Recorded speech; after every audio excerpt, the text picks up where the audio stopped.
Hi and welcome to आवाज overdrive. मैं हूं दीपाली राणा और इस हफ्ते आवाज ओवरड्राइव में हम आपको दिखाएंगे नई टाटा पंच की टेस्ट ड्राइव,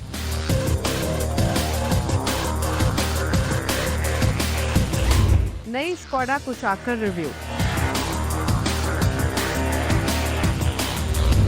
क्यों करवाए फ्यूल इंजेक्टर साफ, और टोयोटा ने लॉन्च की पहली इलेक्ट्रिक कार इबेला।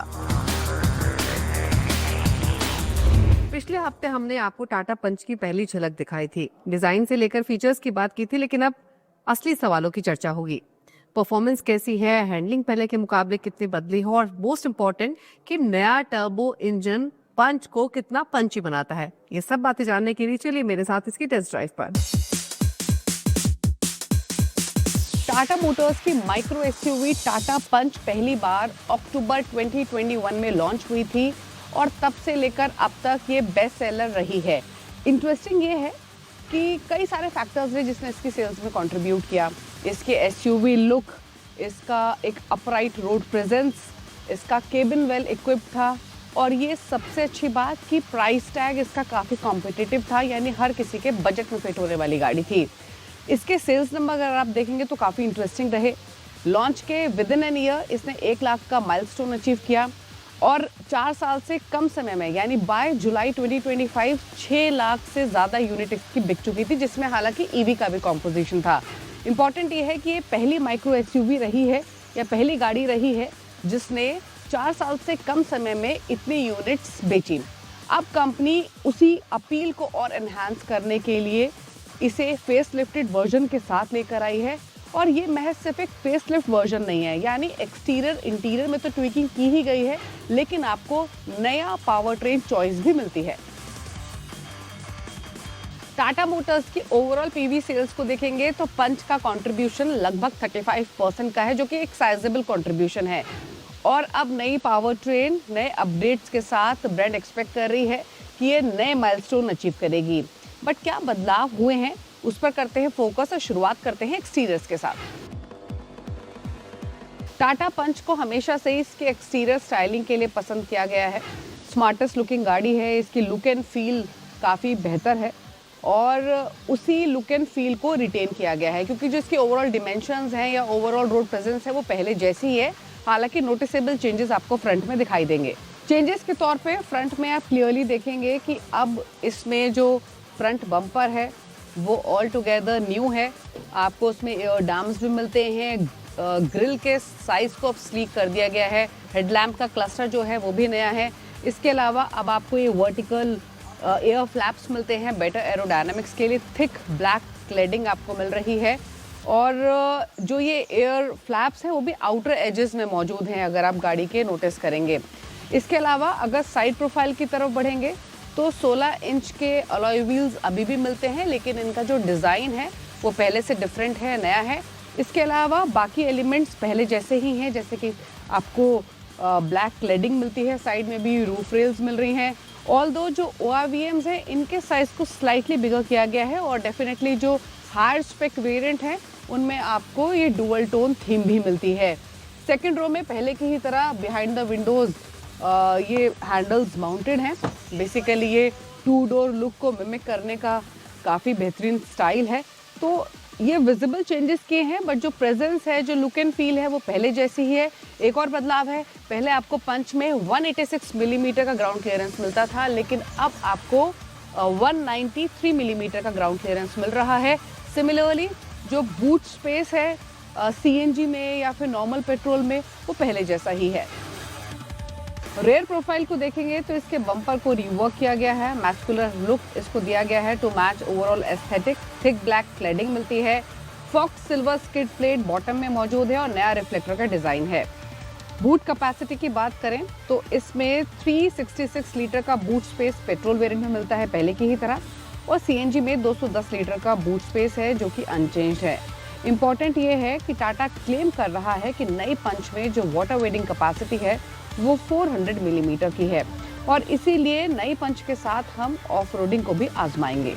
कलर ऑप्शंस की बात करें तो नई पंच में कुछ नए कलर ऑप्शंस भी मिलते हैं, जैसे कि centre pick, caramel, Bengal rouge और कुर क्लाउड्स। और एक्सटीरियर के साथ साथ ज्यादा बदलाव आपको इंटीरियर्स में दिखाई देंगे। नए पंच के जो इंटीरियर्स हैं, जो लुक एंड फील है, वो डेफिनेटली आपको रिफ्रेश लगेंगे।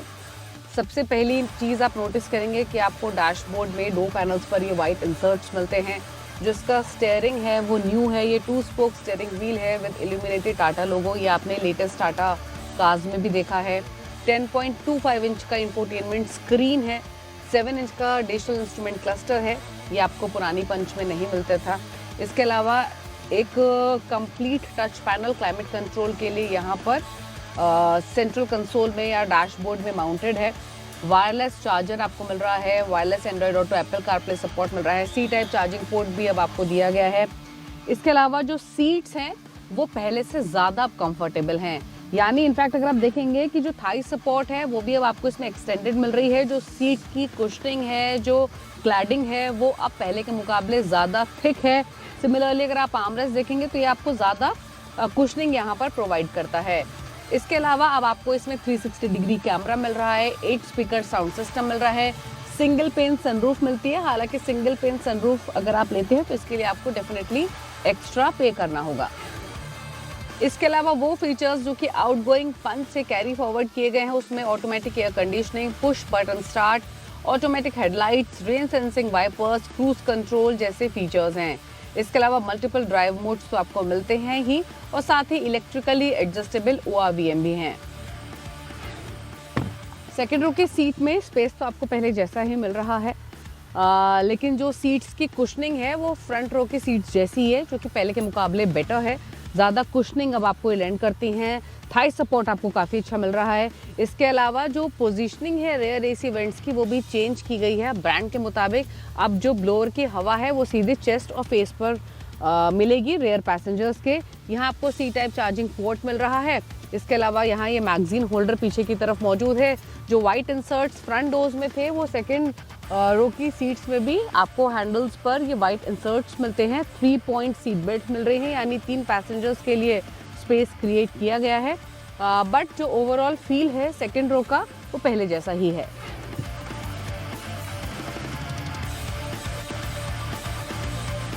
पंच में आपको safety as usual top notch मिलती है। 6 एयर बैग्स एज स्टैंडर्ड मिल रहे हैं। 360 degree camera with blind view monitor तो है ही, ABS विद EBD है, रेयर पार्किंग सेंसर्स हैं, hill descent, hill hold assist आपको मिलता है। तो ढेर सारे सेफ्टी फीचर्स से ये लेस है। पहले भी इसके पास ग्लोबल एनकैप, भारत एनकैप की 5 स्टार रेटिंग थी। अभी भी इसको भारत एनकैप से 5 स्टार रेटिंग ऑलरेडी मिली है, तो सेफ्टी टॉप नॉच मिलती है। अब इंजन चॉइसेस की बात करें तो टाटा पंच पहले भी 1.2 litre naturally aspirated petrol engine के साथ आती थी, जो 88 HP की पावर और 115 Nm का टॉर्क लैंड करता था। दूसरी तरफ इसी एस्पिरेटेड पेट्रोल इंजन के साथ CNG का ऑप्शन मिलता था, जहां आपको 73 HP की पावर और 103 Nm का टॉर्क मिलता था। और दोनों ही ऑप्शंस को पेयर किया गया पहले भी और अब भी 5-स्पीड मैनुअल और AMT गियरबॉक्स के साथ। इंपॉर्टेंट ये है, पहले CNG में आपको AMT गियरबॉक्स नहीं मिलता था, अब आपको CNG वेरिएंट में AMT gearbox with paddle shifters मिलता है, जो कि सेगमेंट में भी आपको ये ऑप्शन नहीं मिल रहा है। लेकिन जो नया इंजन है वो है नेक्सॉन से कैरी किया गया 1.2 लीटर का टर्बो पेट्रोल इंजन, यानी पंच अब आपको टर्बो पावर के साथ मिलेगी। और इसमें जो इंजन की जो पावर है वो 120 HP की पावर मिलती है, 170 Nm का टॉर्क मिलता है। और ब्रांड तो क्लेम कर रही है कि ये इंजन इतना पावरफुल है कि ये 0 to 100 km/h की जो स्पीड है वो 11.1 सेकंड में हासिल कर लेगा। यानी पंच जैसे साइज के साथ ये फिगर्स काफ़ी इंटरेस्टिंग है। इम्पॉर्टेंट ये है कि ये आपको सिर्फ और सिर्फ 6 स्पीड मैनुअल गियरबॉक्स के साथ मिलेगा, यानी टर्बो इंजन में आपको ऑटोमेटिक गियरबॉक्स का चॉइस नहीं मिल रहा है। जो वेरिएंट हमारे पास है ये टर्बो पेट्रोल इंजन वाला ही है। कैसी ड्राइवेबिलिटी ऑफर कर रहा है पंच के साथ, लेट्स फाइंड आउट।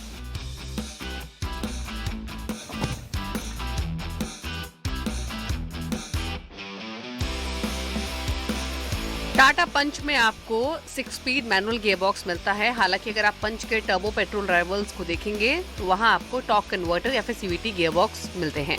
हालांकि आमतौर पे जब भी किसी गाड़ी का फेसलिफ्ट वर्जन आता है तो मैकेनिकल चेंजेस कम होते हैं या फिर पावर ट्रेन चेंजेस कम होते हैं, लेकिन टाटा ने नए पावर ट्रेन के एडिशन किया है, जिसकी डिटेल्स अभी हमने बताई। इम्पोर्टेंट ये है कि इस नई पावर ट्रेन एडिशन के साथ इस एसयूवी को वो मच नीडेड पंच मिलता है जो पहले नहीं था। इंजन काफी ईगर महसूस होता है। जैसे ही आप इसके एक्सीलरेटर पर पैर रखते हैं, ये क्विकली रेस्पॉन्ड करता है और स्ट्रांगली पुल आउट करता है। पावर डिलीवरी भी काफी लीनियर है। सिटी ड्राइवेबिलिटी एक्सीलेंट है और इसमें आपको मिनिमल गियर शिफ्ट्स चेंज करने पड़ते हैं। टर्बो लैग भी वेल कंट्रोल्ड है और इंजन की जो साउंड है पर्टिकुलरली स्पोर्टी फील होती है जब आप इसको काफी हार्ड पुश करते हैं। नेक्सॉन की तरह आपको इसमें कोई ड्राइव मोड नहीं मिलता है। हालांकि अर्बन ड्राइविंग के हिसाब से थ्रॉटल रिस्पॉन्स को वेल कैलिब्रेट किया गया है। बात करते हैं अब एनवीएच लेवल्स की, तो वाइब्रेशंस वेल कंट्रोल्ड हैं for a 3 cylinder engine at idle. हालांकि केबिन में आपको इसकी साउंड महसूस होती है जब आप इसको चलाते हैं, इसको स्पीड अप करते हैं, यानी टायर नॉइज भी अंदर काफी नोटिसेबल है, स्पेशली लॉन्गर हाईवे ड्राइव्स पर। इसके अलावा हमने पंच के साथ ऑफ रोड एक्सपीरियंस भी ट्राई किया और हालांकि ये एक छोटी फॉरवर्ड व्हील ड्राइव मॉडल है, उसके बावजूद भी इसने यहाँ मौजूद ऑब्स्टिकल्स को काफी अच्छे से हैंडल किया। ब्रेकिंग सिस्टम भी इसका काफी बेहतर है, नेचुरल है, प्रोग्रेसिव है और इसमें आपको एम्पल स्टॉपिंग पावर मिलती है। पंच में आपको फ्रंट डिस्क ब्रेक मिलते हैं, रेयर ड्रम ब्रेक सेटअप मिलता है और इसीलिए जो ओवरऑल ब्रेकिंग परफॉर्मेंस है वो काफी एडिक्वेट एवरीडे यूज के हिसाब से लगेगी। अब सब कॉम्पैक्ट एसयूवी सेगमेंट की बात करें तो टाटा पंच का मुकाबला होता है Hyundai एक्स्टर, Citroen C3 और साथ ही रेनो काइगर के साथ निसान मैग्नाइट के साथ भी। बेस प्राइस 5.59 लाख से शुरू होता है। टॉप स्पेक वेरिएंट के लिए आपको 9.79 लाख चुकाने होंगे और इसकी कीमत लगभग 10.5 लाख तक भी जाती है for top spec CNG AMT variant, यानी इस प्राइस में आपको नेक्सॉन भी मिल जाती है। ऑल्दो पंच एक अच्छी गाड़ी है, फिर चाहे वो लुक, फील, फीचर्स की बात करें या ड्राइवेबिलिटी की बात करें, और अब ये टर्बो इंजन के साथ और डिजायरेबल बन गई है। अब देखना ये होगा कि पंच अपनी वापस चमक को रीगेन कर पाती है या फिर नहीं। तो पावरफुल इंजन के साथ अब टाटा पंच पहले के मुकाबले काफी ज्यादा रिस्पॉन्सिव हो गई है। वक्त हो गया इसी के साथ एक ब्रेक उस पर आपको दिखाएंगे स्कोडा की नई कुशाक पे क्या बड़े बदलाव किए गए हैं। देखिए ब्रेक के बाद।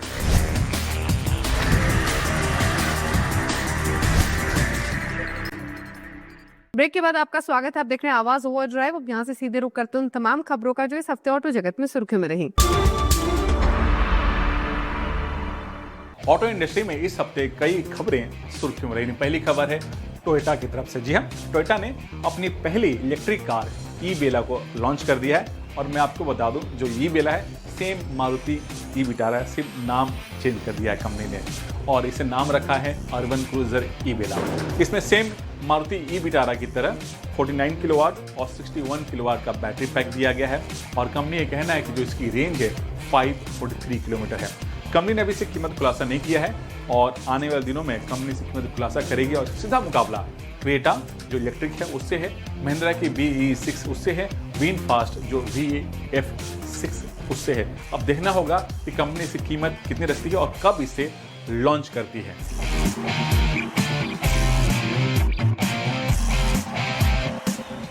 यामाहा ने अपनी जो हाइब्रिड स्कूटर है 125 सीसी वाली उसको रिकॉल किया है और ये यामाहा की तरफ से सबसे बड़ा रिकॉल है। जी हाँ, कंपनी ने करीब 3,06,000 स्कूटर रिकॉल की है और इसमें रे ZR 125 और फेसिनो 125 स्कूटर शामिल है।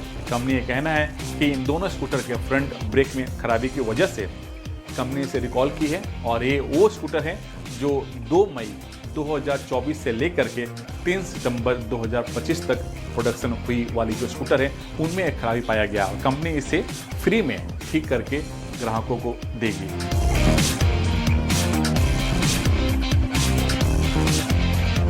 और इसी के साथ आवाज ओवर ड्राइव के शो में तो इतना ही। कोई भी व्यूज या सजेशंस आपके पास हैं तो आप आवाज ओवर ड्राइव के ऑफिशियल फेसबुक पेज पर जाकर अपनी राय दे सकते हैं। इसी के साथ इज द टाइम टू से गुड बाय, ड्राइव सेफ, नमस्कार।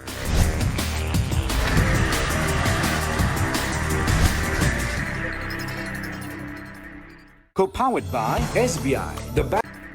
ब्रेक के बाद आपका स्वागत है। आप देख रहे हैं आवाज ओवर ड्राइव। अब यहाँ से सीधे रुक करते हैं उन तमाम खबरों का जो इस हफ्ते ऑटो जगत में सुर्खियों में रही।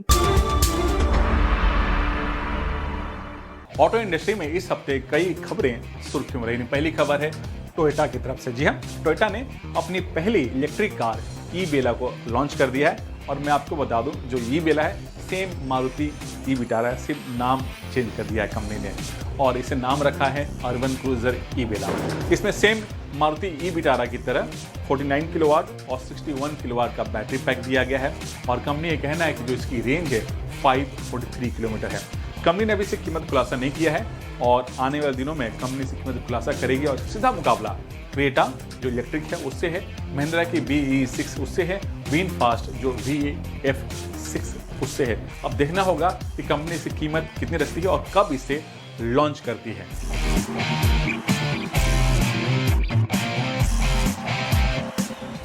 यामाहा ने अपनी जो हाइब्रिड स्कूटर है 125 सीसी वाली उसको रिकॉल किया है और ये यामाहा की तरफ से सबसे बड़ा रिकॉल है। जी हाँ, कंपनी ने करीब 3,06,000 स्कूटर रिकॉल की है और इसमें रे ZR 125 और फेस्टिनो 125 स्कूटर शामिल है। कंपनी ये कहना है कि इन दोनों स्कूटर के फ्रंट ब्रेक में खराबी की वजह से कंपनी इसे रिकॉल की है और ये वो स्कूटर है जो 2 मई 2024 से लेकर के 3 सितंबर 2025 तक प्रोडक्शन हुई वाली जो स्कूटर है उनमें एक खराबी पाया गया और कंपनी इसे फ्री में ठीक करके ग्राहकों को देगी।